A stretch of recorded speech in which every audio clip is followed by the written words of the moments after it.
Hi guys, welcome to today's video.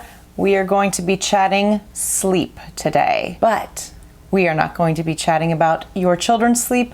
We are going to be chatting about your sleep. This feels like a very appropriate conversation this week as we here in the States have just sprung forward an hour and lost an hour of our lives. Also, I was at a women's retreat this weekend where I did not make good, healthy sleep choices, and I am paying for it now. And so we are going to be chatting about the most underrated, unobserved self-care practice, and that is the practice of sleep. If you are new to my channel, welcome. My name is Ashley. I am a mom of 7, and I share here on YouTube every Monday, Wednesday, and Friday all about family and budgeting and motherhood and taking good care of yourself and mental health. And the list is long and distinguished. I really like to talk. Welcome to my channel. If you are not new here, thank you guys so much for coming back. All right, guys, let me tell you a little story. Do you see this face? Do you see the exhaustion on this face? This past weekend, I had the great pleasure of going to our church's annual women's retreat. I was there from Thursday afternoon until Sunday afternoon. Thursday night, I went to bed at about 2 a.m., woke up at 7, got my day going.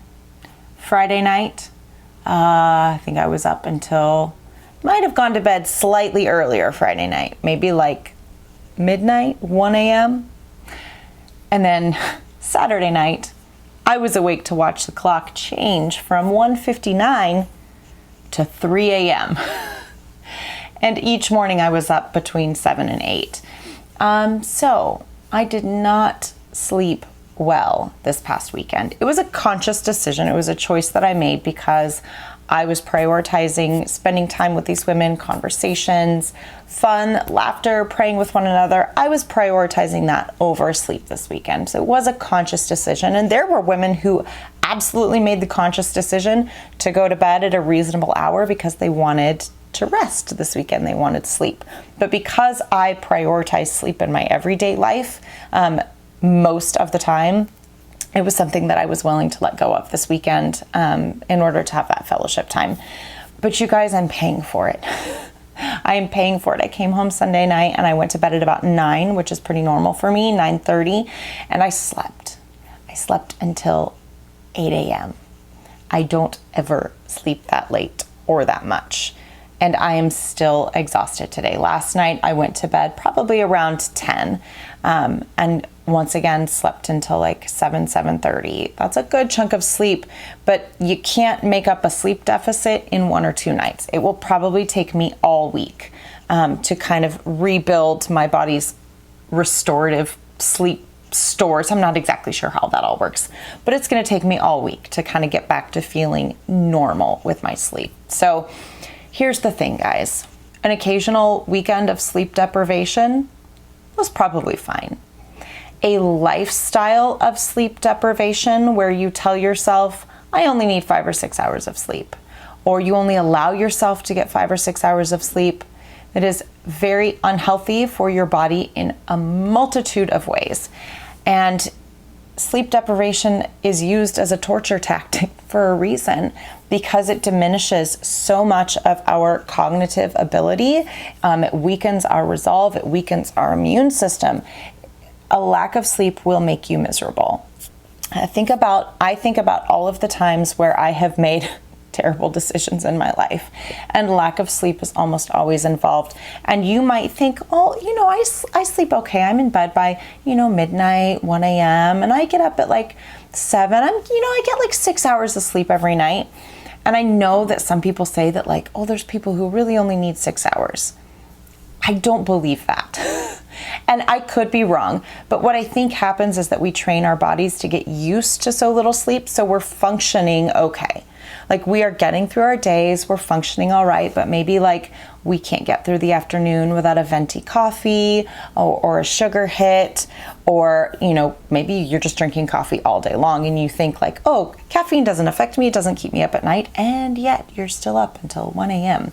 It's kind of a vicious cycle. I really, really feel that if you make sleep a priority and you aim for minimum 7 to 8 hours every night, you'll notice a difference in so many things. And you guys, this is not just me like waxing poetic here. Like, there's scientific studies that break all this stuff down.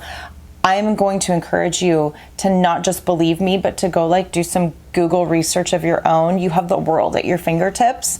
Go look into the science of sleep, and you'll see that it's backing up what I'm telling you here today. Poor diet choices, poor spending choices, relationship issues, parenting issues, anxiety and depression. So many things are exacerbated or affected by how much sleep we get. So in my life, what prioritizing sleeping looks like is that I don't say things like, oh, I really just want to binge watch and catch up on this Netflix show and stay up until midnight or 1 a.m. doing that. I say to myself, I want to be a pleasant person tomorrow. I want to feel good tomorrow. I put myself to bed by 9:30. And then when I wake up at 6:30, I've gotten plenty of sleep, because I don't always fall asleep right away, but that is my goal. And that is something I've been getting away from. There was a period of time where I wasn't prioritizing my sleep the way I should have. I was maybe watching a few YouTube videos too many in bed at night, and staying up a little bit later than my body prefers. And I've done a video about this last year where I talked about having a morning routine. And so I'm working really hard to kind of get back into that early rising morning routine. But the important part of getting up early is going to bed on time. If you try to force yourself to have like this good early morning routine, but you're only getting 5 or 6 hours of sleep, your morning routine is going to eventually crash and burn, because your body just can't sustain that long term. Now, I know that some people have life situations that make it harder. Maybe you're working multiple jobs, or maybe you have, a partner or a child who requires a high level of care, and that does affect your sleep. And I would say in those seasons, to make sure that you are doing all of the other things possible for you to take care of yourself, feeding yourself as well as you can, take supplements to help your body feel strong if that helps you, getting outside and getting fresh air. That right there, that's my number one self-care thing that I stink at, is actually getting outside, getting fresh air, moving my body in that way. I'm terrible at that. So we're going to work on that this year. That's one of my goals this year. But self-care, you guys, isn't just manicures and binging Netflix and drinking wine in the evening after you put your kids to bed. Those things are fun, and they can be a part of your self-care routine, but it's the things that you actually do to take care of your physical body and your spiritual body, I believe, that make the biggest difference. So prioritizing your sleep. I'm serious, you guys. Go Google the effects of sleep deprivation. Go spend some time convincing yourself that it's really that important for you to get to bed on time at night. Kind of come up with an ideal sleep schedule for yourself. Create a nighttime routine for yourself. We talk about how important it is for kids to have a bedtime routine.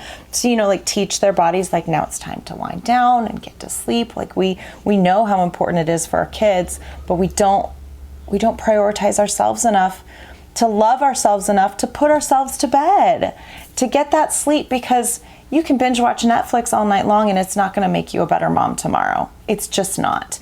But if you take the time to sleep and to rest and to allow your body to do all of the healing that it can only do when you're sleeping, that will make you a better mom tomorrow, and a better wife tomorrow, and a happier human tomorrow.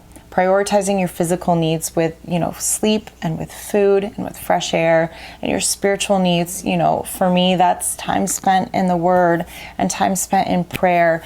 And for me, time spent with other believers, fellowshipping. That's why I allowed myself that this weekend, because that does fill a spiritual need for me. Whatever that is for you, I think those are so vitally important. So here's my challenge for you.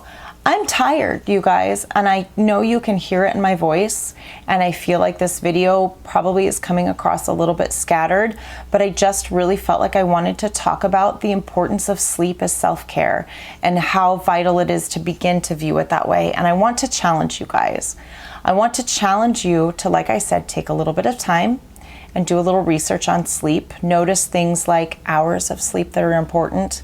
Not only how many hours you get total, but actually the times of night that are most restorative for your body. Because it's not that 2 to 4 a.m. chunk, it's actually like that 10 to midnight chunk of sleep is the most restorative time for your body.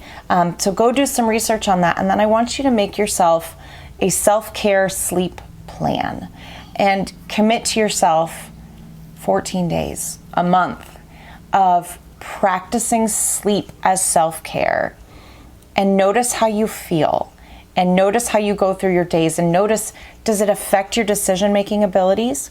Do you find yourself not needing that 2 o'clock Starbucks run? You know, that's probably derailing your budget and your nutrition goals for yourself, your health and wellness goals. Are you finding yourself more pleasant to be around? When I don't have enough sleep, I don't even want to be around me. I'm sure my kids are like, maybe we should put mom to bed tonight and let her get some more rest, because I'm not a pleasant person to be around when I haven't had enough sleep. So I'm challenging you to, for the next 2 weeks, the next 30 days, pick a time frame and prioritize sleep as self-care. If you have a hard time falling asleep at night, make sure you're supplementing your magnesium. I know a lot of people are really gung-ho about melatonin. I'm a little iffy on melatonin. Do your research. There's some not so great sides to using melatonin as a sleep aid. But magnesium is safe. Your body needs it. So supplement your magnesium. You'll probably find it easier to fall asleep and stay asleep. And come back and tell me what kind of challenge you're going to do for yourself to care for yourself by sleeping. And then maybe we'll follow up with each other in a month or so time and see how it's been going for you. So I'm challenging myself to be in bed by 9 and asleep by 9:30 every night, and to be up by 5:30 to 6. That's what I'm challenging myself to do for the next month, because I know how important sleep is for me, and it is for my mental health. And you know, sometimes you just, it's time to get off the hamster wheel. Just say, I don't want to do this anymore. I'm getting off the merry-go-round. No more ups and downs. We're going to take charge. We're going to do the things that our body needs us to do for us to operate at our best. And this is one thing that many of us do have control over. Now, I will say, if you've got tiny little ones, I know that sleep can be broken. I am an advocate of safe bed sharing when and if possible. That is how I protect my sleep when having babies, is that we nail that sideline nursing and they sleep with me, because I can tell you from multitude of experience that if my feet hit the floor in the middle of the night, I am awake for minimum 1 hour. If I have to remove my body from my bed, it is much harder for me to fall back asleep. That's actually something that my girlfriends and I have discussed. Our husbands, they can get up, they can go to the bathroom, they can do whatever, get back in bed and right back out just like a light. And all of us have said if our feet hit the floor, we're awake for a good chunk of time. So that's a protective thing for me. You do you, something to consider though. And I know that it's harder, but that's why it's even more important that you get to bed at a reasonable hour, so that if your baby is waking you up, if your toddler is waking you up, you can still get good sleep over the course of the night, even if you can't fall asleep at 9 and stay asleep till 5. I know that's not always possible, but put yourself to bed when your kids go to bed if you have to. Anyway, let me know what you're challenging yourself to do. Take care of yourself. You are worthy and deserving of a good night's sleep, and you are worthy and deserving of feeling good, and sleep helps us to feel better. All right, guys, thank you for listening to me ramble in my very tired and exhausted state right now. Hopefully my eye bags weren't too much for you today. There's only so much magic that concealer can do. I love you guys. Thank you for being here. I will see you in my next video. Bye.